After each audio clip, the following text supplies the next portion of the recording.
మందికి మేము చేసే అభివృద్ధి నచ్చడం లేదు.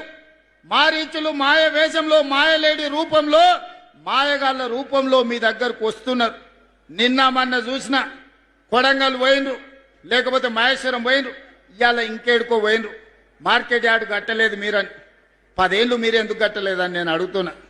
పెళ్లి చేసినా, కొత్తగా పెళ్ళైనా పిల్లనో పిల్లగాడో పుట్టాలంటే 9 నెలల్లో 10 నెలల్లో అవుతుంది కదా. కండరాలు తిరిగిన 6 అడుగులు ఉన్నోని పెళ్లి చేసినా 3 నెలల పిల్లల్ని పుట్టించగలడా? అయితే అదే సాధ్యం.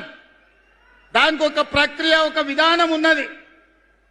పెళ్ళైన ఎవరికైనా 9-10 నెలలు పడుతుంది పండంటి పిల్లగాడినో బిడ్డనో చూడాలంటే. అట్లనే ప్రభుత్వం 10 సంవత్సరాలు మీరు ఎలగబెట్టని పనులు ఎన్నిటినో గొప్ప గొప్ప పనులను చేసినాం. ఇంకా చేయాల్సినవి ఉన్నాయి. అడ్డుపడడానికి ఊరూరు తిరుగుడు కాదు. మారీచుడు మాయలేడి రూపంలో వచ్చి సీతమ్మని చెరబట్టాలనుకుంటే చివరికి రాముడు చేతిలో చావు తప్పలేదు.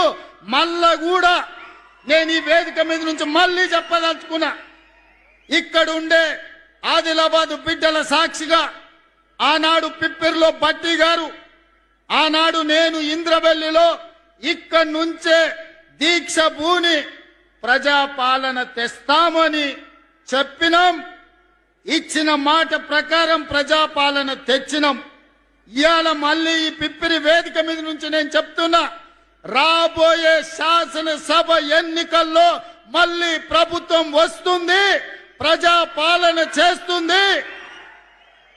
2034 లోపల ఆదిలాబాదు అత్యంత అభివృద్ధి చెందిన పర్యాటక కేంద్రంగా, పారిశ్రామిక వాడగా, విద్యా కేంద్రంగా తీర్చిదిద్దే బాధ్యత మా ప్రభుత్వం